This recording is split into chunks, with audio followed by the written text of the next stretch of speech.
नमस्कार, आप देख रहे हैं सिटी सेंटर शो। मुंबई से मैं हूं पूजा भारद्वाज। शो की शुरुआत मुंबई की ही बड़ी खबर के साथ। डिजिटल इंडिया के इस दौर में साइबर क्राइम सबसे बड़ा क्राइम बनकर उभरा है और इसमें सबसे ज्यादा मामले शेयर मार्केट फ्रॉड के नजर आ रहे हैं। मुंबई की बात करें तो ऐसे मामलों में 230% की बढ़त दिख रही है।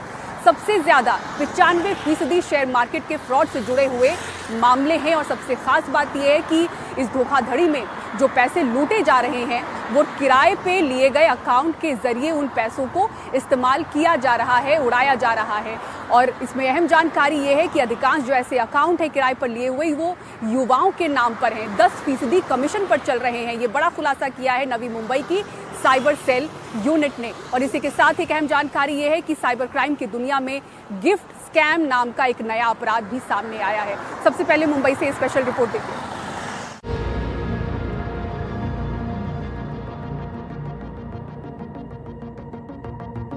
इन नकाबपोश आरोपियों ने एक पीड़ित को 4.5 करोड़ का चूना लगाया है। किस तरह का फ्रॉड किया है बताओ? किस तरह का, कितने का फ्रॉड किया है? कितने का फ्रॉड किया है? किन लोगों को टारगेट करते हो? टारगेट नहीं किया। तो फिर किस तरह का फ्रॉड किया है? कैसे?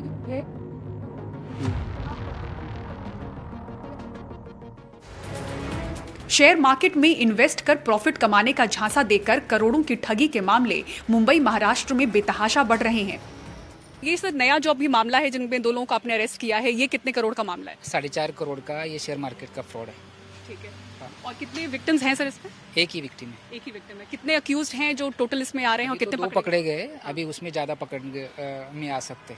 तो ये किस तरह से ल्योर करते थे सर? किस तरह से संपर्क करते थे विक्टिम्स के साथ? वो जो व्हाट्सएप ग्रुप है उसके जरिए वो संपर्क करते, व्हाट्सएप या ट्विटर के जरिए उनसे संपर्क करते। तो अभी तक में एक ही विक्टिम है या जानकारी और मिल रही है कि और लोगों को भी इन्होंने झांसा दिया? नहीं, अभी तो एक ही विक्टिम है हमारे इधर। हाँ। और भी मिल सकते हैं, अभी इन्वेस्टिगेशन चालू है। ठीक है। तो अभी तक के सर शेयर मार्केट के क्राइम में क्या अब तक का सबसे बड़ा अमाउंट है 4 करोड़ का जो आप बता रहे हैं? नहीं, हमारे इधर तो 14 करोड़ का भी एक है, ये भी बढ़िया है, लेकिन 14 करोड़ तक भी यहाँ पर फ्रॉड हुआ है। और कितनी रिकवरी इसमें हो चुकी है? अभी तक तो 10 या 12 लाख का कुछ तो इसमें ठीक रिकवरी हुई है, कोर्ट ऑर्डर हुई है। नकली ऐप बनाकर उस पर फर्जी प्रॉफिट दिखाकर लोगों से पैसे खींचे जाते हैं। मुझे व्हाट्सएप पे एक रैंडम मैसेज आया था रैंडम नेम से, तो उन्होंने मुझे कहा था कि आप अगर थोड़ा इन्वेस्ट करेंगे 50,000 तो आपको ज़्यादा प्रॉफिट मिलेगा। तो स्टार्टली मैंने इन्वेस्ट करना चालू करा 5,000 10,000 से, तो मुझे रिटर्न प्रॉफिट मिला, ऐसा नहीं कि नहीं। देन अगेन मिला मतलब ये आपके पास पैसे आए या बस आपको दिखाया गया कि इतना रिटर्न? दिखाया गया कि एक उनके तरफ से एक एप्लीकेशन मिलती है हमें जो नॉर्मल इंटरफेस जैसी होती है, जो नॉर्मल रियल एप्लीकेशन ही लगती है। तो उसमें मैंने पैसा इन्वेस्ट किया। मेरा पैसा इन्वेस्ट करने में मुझे वहाँ पर आउटपुट में दिखा कि मेरे पास इंटरेस्ट आया, डबल होके ट्रिपल होके। देन मेरे अंदर और मतलब ऐसा लगा कि और इन्वेस्ट करना चाहिए पैसा मुझे, तो मैंने स्टार्ट करा 10 लाख से, फिर 10 से 15 लाख, 15 से मैंने 20 लाख, ऐसे में इन्वेस्ट करता गया लगातार कंटिन्यूसली। तो मुझे इंटरेस्ट शो होता गया। देन इन फ्यूचर में 2 या 3 महीने बाद जाके मेरे को पैसा जब विड्रॉ करने की बारी आई कि मैं विड्रॉ करता हूँ पैसा, तो वो विड्रॉ नहीं हुआ। तो विड्रॉ होने के लिए उन्होंने और पैसा मांगा कि अगर आपको 20 लाख विड्रॉ करना है तो आपको और 14 लाख रुपये डालना पड़ेगा। आंकड़ों से पता चलता है कि मुंबई में शेयर मार्केट फ्रॉड के मामले 230% बढ़े हैं। जनवरी में मुंबई में शेयर निवेश धोखाधड़ी के 93 मामले दर्ज किए गए थे, जो अप्रैल में 308 तक पहुंच गए। मुंबई से करीब सिर्फ नवी मुंबई की साइबर यूनिट ने कुल 300 करोड़ की साइबर धोखाधड़ी के मामले देखे हैं, जिनमें से 83% यानी कि 250 करोड़ रुपए शेयर मार्केट धोखाधड़ी में लूट लिए गए। कुल मामलों में 95% मामले शेयर मार्केट फ्रॉड के ही हैं। और इस धोखाधड़ी के पैसों को उड़ाने के लिए कई युवा अपने अकाउंट को 10% कमीशन पर किराए पर देते हैं। ये चौंकाने वाला खुलासा नवी मुंबई की साइबर सेल ने किया है।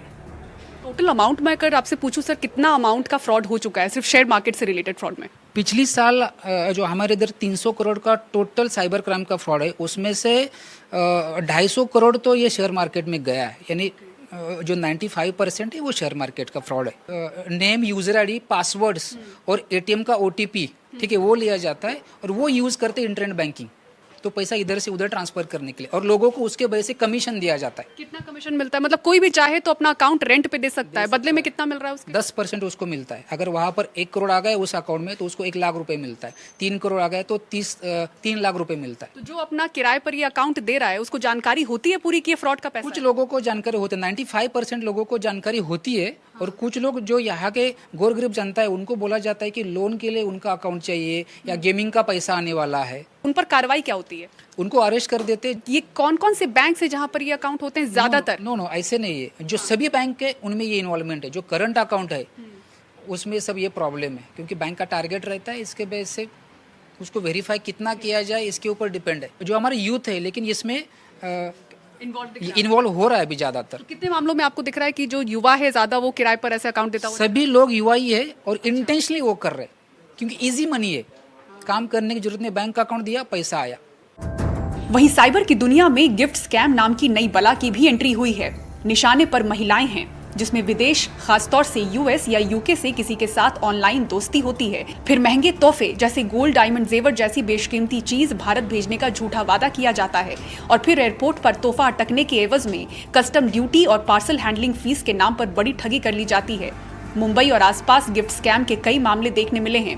ताजा मामले में 46 साल की एक महिला के साथ 49 लाख की ठगी हो गई। ठगने वाले ने खुद को यूके का बताया था, महिला से ऑनलाइन दोस्ती की थी। रबाड़े पुलिस स्टेशन में एक गिफ्ट स्कैम का मामला सामने आया है। इंस्टाग्राम फ्रेंड बनने के बाद वो फ्रेंड ने यूके से एक गिफ्ट भेजा है। उस महिला से 49 लाख रुपीस वो फ्रॉडस्टर ने वसूला है। कभी ज्वेलरी रहती है, कभी डायमंड्स चीज़ें रहती है, उस हिसाब का गिफ्ट रहता है। उसकी मोह में आके आदमी पैसा भेजने के लिए तैयार हो जाता है। तो मतलब हकीकत में कोई गिफ्ट होती नहीं है, लेकिन इस तरह का कहा जाता है कि आपके लिए भेजा है और ये कस्टम में फंसा हुआ है, आप पैसे दीजिए। ये फ्रॉडस्टर का एक हथकंडा है। कोई गिफ्ट नहीं रहता, कोई कुछ नहीं रहता, सिर्फ पैसा निकालते हैं। पैसा चाहिए, कुछ टैक्स चाहिए, उस हिसाब से वो पैसा धीरे धीरे करके अमाउंट बढ़ाती जाती है और उसमें आदमी फंस जाता है। सुरक्षा एजेंसियों से बचने के हाईटेक तरीकों के साथ आम लोगों के दिमाग और भावनाओं से खेलते साइबर अपराधी हर रोज अपनी चाल बदल रहे हैं और इस कड़ी में सोशल मीडिया बड़ा जरिया बन रहा है। डिजिटल इंडिया के इस दौर में यही सबसे बड़ी चुनौती है। मुंबई से कैमरामैन अर्जुन चिखले के साथ पूजा भारद्वाज, एनडीटीवी इंडिया। चलती हुई मुंबई लोकल से यात्रियों के गिरने से जो बड़ा हादसा हुआ, उस पर अब सियासी विवाद भी शुरू है। बीएमसी चुनाव से पहले अपने लिए मुद्दा तलाश रही एमएनएस पार्टी ने ऐसे हादसे के लिए बाहर से आए हुए लोगों को जिम्मेदार ठहराया है। हालांकि दूसरे दलों की ऐसी राय नहीं है। अभिषेक अवस्थी की रिपोर्ट आपको दिखाते हैं। सोमवार को हुए लोकल के हादसे की एक वजह रेलवे की खस्ता हालत है और इसके लिए बाहर से आने वाले जिम्मेदार हैं। ये बात एमएनएस प्रमुख राज ठाकरे ने कही। मैं सालों से ये कह रहा हूँ कि राज्य के बाहर से आने वाले लोग जो हमारे शहरों में घुस गए हैं, वे रेलवे के पतन के लिए जिम्मेदार हैं। पूरी रेलवे व्यवस्था दयनीय स्थिति में है। एमएनएस ने मंगलवार को गांव देवी मैदान से ठाणे रेलवे स्टेशन तक विरोध मार्च निकाला और रेलवे से जवाबदेही की मांग की। एमएनएस के नेताओं ने रेलवे अधिकारियों से मिलकर निवेदन दिया। महाराष्ट्र लोग महाराष्ट्र में रहते हैं, उनको फैसिलिटी दो, बराबर है ना। डोर क्लोज करने से क्या होने वाला है? और जबकि पहला कंप्लेंट जो मनसे से गया था उसके ऊपर कोई एक्शन ही नहीं लिया गया, क्योंकि वो लोग इंतजार कर रहे थे ऐसा कुछ हादसा हो रहा है। जो भी प्रशासन में लोग बैठे हुए हैं उनको ना लोगों से कुछ कहना नहीं है। लोग मरे या जिए, उनको सिर्फ इलेक्शन को लोगों को याद आता है कि लोग अभी वोट देने के लिए खड़े हैं। आज मनसे ने जो भी आंदोलन किया है वो दिखाने के लिए किया है कि हम लोग जिंदा है। मनसे की तरफ से काफी बार कंप्लेंट गया है कि रेलवे का सेफ्टी करो। अभी कल का जो हादसा जो होता है वो हम लोग पहले ही इग्नोर कर सकते थे, बट ऐसा हुआ नहीं है। हालांकि शिवसेना के दोनों धड़े इसे बाहरी लोगों से जोड़ने को तैयार नहीं। वो याद दिला रहे हैं कि 80 लाख लोग रोज लोकल में सफर करते हैं, जिनमें स्थानीय और बाहरी दोनों होते हैं। स्थानिक लोग भी ट्रेन से सफर करते हैं, परप्रांतीय भी ट्रेन से सफर करते हैं और कभी ऐसा हादसा हुआ नहीं है। अगर एक हादसा हुआ है तो इसमें परप्रांतियों को दोषी ठहराना ठीक नहीं होगा। हम इसमें कोई राजनीति नहीं करना चाहते। हम सिर्फ ये कहना चाहते हैं कि रेलवे प्रशासन आप जागिए, हमारे इंफ्रा को अच्छा बनाइए। इसमें कोई प्रांत या कोई भाषा या कोई क्षेत्र का विषय ही नहीं है। हम सिर्फ यही चाहेंगे कि रेलवे प्रशासन आप सुधर जाइए, वरना कोई बड़ी अनहोनी होगी तब सुधरेंगे। मुंबई और ठाणे महानगर पालिका के चुनाव 4 महीने के भीतर होने हैं। ऐसे में पर प्रांतियों का मुद्दा लेकर फिर एक बार एमएनएस आक्रामक होती हुई नजर आ रही है। अब देखना होगा कि आने वाले चुनाव में इसका कितना फायदा एमएनएस को होता है। कैमरामैन सचिन के साथ अभिषेक अवस्थी, एनडीटीवी इंडिया, मुंबई। और अब आइए दिल्ली की बड़ी खबर का रुख करते हैं। दिल्ली के द्वारका में एक इमारत में आग लगी, एक ही परिवार के 3 लोगों की जान चली गई। जिस तरह से इसका वीडियो सामने आया है वो झकझोरता है। द्वारका इलाके के सेक्टर 13 के सबद अपार्टमेंट की छठी फ्लोर पर ये आग लगी थी। मौके से सामने आई वीडियोस में बिल्डिंग आग में घिरी हुई दिख रही थी और खिड़कियों से आग की तेज लपटें निकल रही थी। इसी आग से बचने के लिए एक ही परिवार के 3 लोगों ने बालकनी से छलांग लगा दी, जिससे उनकी मौत हो गई। सिस्टम काम नहीं कर रहे? ये तो मैं नहीं बता पाऊंगा ना, ये तो जो सोसाइटी के मेंटेनेंस के लोग हैं वो बता पाएंगे। कितने साल से रह रहे हैं आप? काफ़ी टाइम हो गया मुझे यहाँ पे, लेकिन मैं ज़्यादा कुछ नहीं बता पाऊंगा। यहाँ का सिक्योरिटी और सोसाइटी के मेंबर्स जो हैं वो ही बता पाएंगे, जो मुझे ज़्यादा इस चीज़ के बारे में। क्या आप मेंटेनेंस से खुश हैं सोसाइटी के एज अ रेसिडेंट? अगर खुश होते तो ये घटना थोड़ी घटता। हम द्वारका सेक्टर 13 के शबद अपार्टमेंट के बाहर मौजूद हैं और यहाँ पे आग लगने से 3 लोगों की मौत हो चुकी है। बता दें कि सुबह 10 बजे ये कॉल आया था। जब आपको विजुअल्स अगर दिखाएं तो जब यहाँ के सबसे ऊपर के माले पर आग लगी थी और वो आग लगने से 2 बच्चे और उनके पिता की मौत हो गई है। बताया जा रहा है कि वो दोनों बच्चे और पिता जो थे वो अंदर बंद हो गए थे, जिसके वजह से उन्होंने बालकनी से छलांग लगाई नीचे की तरफ और नीचे गिरने की वजह से इमीडिएटली जो है उन्हें अस्पताल ले जाया गया। बच्चों को आकाश अस्पताल ले जाया गया। तो वहीं जो पिता यश यादव थे, जिनकी उम्र 35 साल बताई जा रही है और बच्चों की जो उम्र है वो 10-10 साल बताई जा रही है, उनमें से एक लड़का और एक लड़की थे। और जो पिता थे उन्हें IGI अस्पताल ले जाया गया, जहां उन्हें मृत घोषित कर दिया गया और बच्चों को आकाश अस्पताल में इलाज के दौरान मृत घोषित कर दिया गया। और उनकी माँ और बड़े भाई वो जो थे वो बाहर की तरफ थे, जिसकी वजह से उन्हें बचा लिया गया और उनका रेस्क्यू कर लिया गया है। लेकिन बड़ा सवाल यहाँ पर ये है कि यहाँ के स्थानीय लोग कह रहे हैं कि फायर एक्सटिंग्विशर जो है वो समय पे यहाँ पे नहीं पहुंची थी, और बाकी जो स्थानीय लोग थे वो बचाने के बजाय वीडियो बनाने में व्यस्त थे, जिसकी वजह से उन तीनों ने जो है वहाँ से छलांग लगाई, जिसके बाद उन्हें मृत घोषित कर दिया गया अस्पताल ले जाने के बाद। और अभी इस मामले में FIR दर्ज की जाएगी और तमाम जो एक्शंस हैं वो लिए जाएंगे। फिलहाल आग पे काबू पा लिया गया है। अभी किसी और के अंदर फंसे होने की आशंका नहीं है। रेस्क्यू ऑपरेशन पूरा हो चुका है, आग बुझाई जा चुकी है, लेकिन मामले में जो आगे की कार्रवाई है वो की जाएगी और पुलिस द्वारा जो कार्रवाई है वो की जाएगी। दिल्ली से कैमरा पर्सन ऋत्विक के साथ प्रेरणा शर्मा, NDTV इंडिया के लिए। और राजधानी दिल्ली में तपती गर्मी के बीच पानी का बड़ा संकट अलग अलग इलाकों से नजर आ रहा है। हमारे सहयोगी अश्विनी कुमार सिंह की ये ग्राउंड रिपोर्ट आपको दिखाते हैं।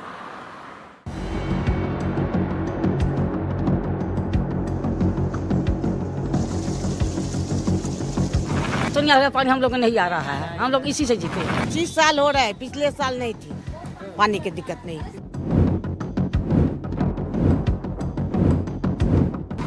ये पानी की लड़ाई जो है ना, इंडिया और पाकिस्तान के लड़ाई से भी ज्यादा बढ़ के लड़ाई है। सुबह भी आ जाए तो सुबह ही भरना पड़ता है, शाम आया तो शाम को भरना पड़ता है। दिल्ली जल बोर्ड के ये टैंकर और सड़क किनारे रखे नीले रंग के ये ड्रम, गर्मियों में ये हर दिन की तस्वीर है। महिलाएं सड़क पर टैंकर का सुबह से इंतजार कर रही हैं कि टैंकर आए तो वे पानी भरें। दिल्ली के संगम विहार में पानी की समस्या हर साल की तरह इस बार भी जारी है। पानी आता है, 1.5 दिन पाता है, 1 महीना पाता है पानी। पीने के तो हम लोग बोतल पीते हैं, ये डिब्बा मिल जाएगा तो हम लोग खाना पीना बनाएंगे। ये टैंकर वाला आ जाता, कहीं इधर आ गया उधर भर लिया, ऐसे ही भर लेते। ये ड्रम कितने दिन चलता है? अरे हफ्ता भर चल जाता है। पीने गर्मी का टाइम है, उसी में नहाना धोना हो जाता है, उसी में पीते खाते हैं। महिलाएं बताती है कि यह समस्या कई सालों से चली आ रही है। रोजाना करीब 3 से 4 घंटे पानी भरने में जाता है। एक कह सके कि हर दिन पानी की जो किल्लत है उससे आप लोगों का समय जो बाकी काम है उसमें भी अफेक्ट करता है। बिल्कुल इफेक्ट पड़ता है, 2-3 घंटे का टाइम वेस्ट होता है इसमें। दिक्कत है तो दिक्कत उठाने ही पड़ेंगे। हाँ, पानी की बहुत दिक्कत है इधर। पानी क्या करते हैं? बिस्लरी वाले ले आती हूँ, ये पानी से खाना बना लेती हूँ। ये पानी की लड़ाई जो है ना, इंडिया और पाकिस्तान के लड़ाई से भी ज्यादा बढ़ के लड़ाई है ये। हाँ बिल्कुल, हमें तो यही लगता है। औरत को पानी चाहिए, वो हर काम पानी से होता है, लेकिन पानी नहीं मिलता। दिल्ली जल बोर्ड के आंकड़ों की माने तो दिल्ली को लगभग प्रतिदिन 1250 MGD पानी की जरूरत है। हालांकि अभी आपूर्ति लगभग 990 से 1000 MGD होती है। दिल्ली सरकार अब नए ट्यूबवेल लगा रही है। दिल्ली पेयजल के लिए हरियाणा, यूपी और पंजाब पर निर्भर है। हर घर पानी पहुंचाने के लिए सरकार ने GPS आधारित नए टैंकर शुरू किए हैं।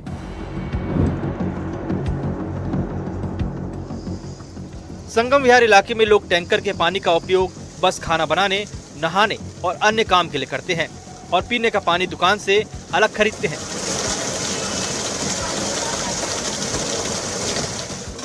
सरकारी टैंकर हफ्ते में एक बार आता है। लोग अपने ड्रम में पानी भर लेते हैं ताकि एक सप्ताह चला सकें, लेकिन कुछ लोगों का बड़ा परिवार होने के कारण पानी जल्दी खत्म हो जाता है। ऐसे में बहुत से लोग 2500 लीटर पानी के लिए 700 रुपए प्राइवेट टैंकर वालों को देते हैं। हमने ट्यूबवेल माफियाओं से ट्यूबवेल छीन करके हमने जनता को समर्पित किया। 5-5 आदमियों की कमेटी बना दी, उसमें महिला भी हैं, जेंट्स भी हैं। कुछ ट्यूबवेलें अभी सुचारू ढंग से चल रहे हैं, लेकिन अभी भी 30% माफियाओं के कब्जे में है। धीरे धीरे उसको हम कब्जे से छुड़वा रहे हैं और जनता को समर्पित कर रहे हैं। हमने अभी 26 ट्यूबवेल अपने रेखा जी के नेतृत्व में और अपनी सरकार के द्वारा हमने 26 ट्यूबवेल करवा दिए हैं। 52 ट्यूबवेल पास हो चुके हैं जो गली गली लगेंगे, उससे पानी को निजात मिलेगा।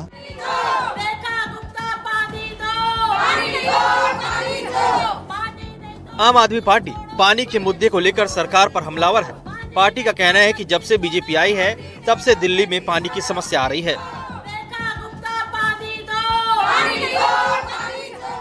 भारतीय जनता पार्टी की सरकार जो 100 दिन की सरकार है उसने दिखा दिया है कि काम की राजनीति उनसे उनके बस की बात नहीं है।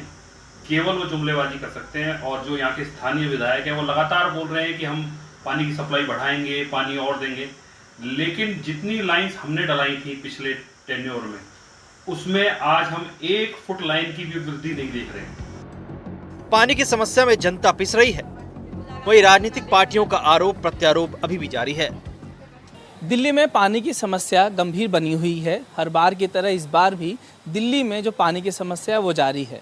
बढ़ते तापमान ने इस समस्या को और बढ़ा दिया है। सत्ता पक्ष और विपक्ष एक दूसरे पर लगातार पानी की समस्या को लेकर आरोप लगाते हैं, लेकिन जनता को कोई असर, कोई फायदा मिलता हुआ नजर नहीं आ रहा है। देखना होगा कि क्या आने वाले दिनों में कुछ लोगों को इजाफा मिलता है, कुछ सुधार होता है ज़मीनी हकीकत में, या जो इस तरीके से टैंकर को लेकर इंतज़ार करते लोग हैं वो ऐसे इंतज़ार करते रहेंगे या उनके घरों में पानी आएगा। कैमरा पर्सन सुशील राठी के साथ मैं अश्विनी कुमार, NDTV इंडिया के लिए।